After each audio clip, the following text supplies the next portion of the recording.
Good day po sa lahat, si Fiscal EJ po ito. Alam nyo ba dito sa atin parang automatic na. Kung may bagyo, baha agad.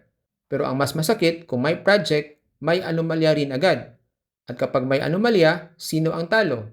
Tayong mga taxpayers. Kung iisipin, hindi bago ang korupsyon sa Pilipinas. Mula pa sa panahon ng Kastila, dala na natin ang kultura ng utang na loob at patronage politics. Kung iisa-isahin pa natin, may tatlong mukha po ang korupsyon. Una, yung tinatawag na petty corruption. Ito yung mga maliliit na lagayan na halos naging normal na sa araw-araw. Halimbawa, mga fixture sa LTO, bayad para mapabilis ang papel mo, o lagay sa traffic enforcer para hindi ka natiketan.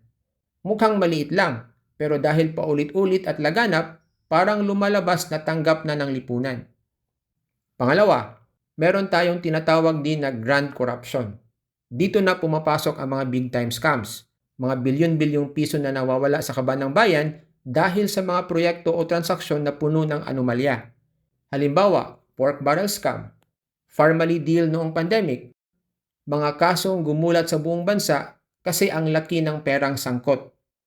At pangatlo, merong tinatawag na institutional corruption. Ito na yung mas malalim at sistematikong problema. Hindi lang isang tao o grupo ang sangkot, kundi buong proseso mismo ang bulok. Halimbawa, ghost employees na pinapasahod kahit wala naman talagang nagtatrabaho, overpriced na mga infrastructure projects, o di kaya'y favoritism sa pagbibigay ng kontrata sa mga kaalyado o kamag-anak. Kumbaga, built-in na po sa sistema kaya ang hirap sugpuin. At anong resulta? Billions na dapat pang eskwelahan at ospital, nauwi lang po sa bulsa ng iilan.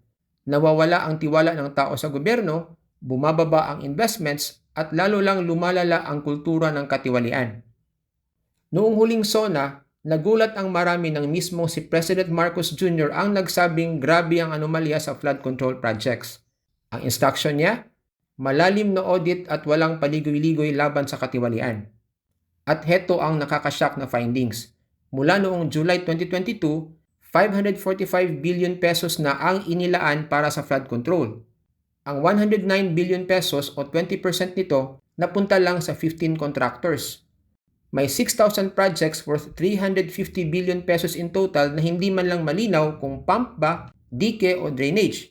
Kulang sa detalye, parang magic ang project. At may mga project pa na magkaibang lugar pero pareho ang contract cost at contractor. Kung hindi man anomalya yun, ewan ko na lang. Kaya nga ipinakilala ang sumbong sa Pangulo website kung saan pwedeng mag-report ang publiko. Sabi pa ni Marcos, kahit malapit sa kanya ang masangkot, hindi raw siya mangingimi. May directive din para i-blacklist ang tiwaling contractors. At ang COA, nag-umpisa na ng fraud audit sa Bulacan dahil sa dami ng reports. Pero teka, may dagdag pa. Kahapon, si Senator Ping Lacson binulgar din ang malalim na korupsyon sa DPWH flood control projects. Sabi niya, mula 2011 hanggang 2025, halos 1.9 trillion pesos na ang nagastos sa flood control. Pero bakit lagi pa rin tayong binabaha? At in just 3 years, 1 trillion pesos na agad. Ang tanong, saan napunta? Ipinakilala rin ni Senator Lacson ang tinatawag na pie sharing method ng corruption. 8 to 10% para sa DPWH officials, 5 to 6% sa Bids and Awards Committee, 0.5 to 1% sa COA personnel, 5 to 6% bilang parking fee sa local politicians, at 20 to 25% sa funder o lawmaker na nagpasok ng project. And guess what? Ang natira para sa totoong construction, less than 40% na lang. Kaya pala puro substandard at delayed ang mga proyekto. And in some cases, no projects were ever started at all. Pero ano ba ang pwedeng gawin para mapigil o at least mabawasan ang mga ito? Una, there must be greater transparency. Lahat ng flood control projects dapat nakapost online, mula sa bidding hanggang sa completion, para kung may mga irregularities, madaling makita ng publiko. Pangalawa, there must be digital monitoring. Gamitin po natin ang technology, like satellite imaging or AI tracking para masigurong natatapos ang project at hindi lang drawing sa papel. Pangatlo, stronger accountability. Hindi pwedeng puro expose lang. Dapat may kasunod na kaso, dismissal from service, at conviction para matakot ang iba. At panghuli, there must be public participation. Kailangan kasama ang komunidad sa monitoring.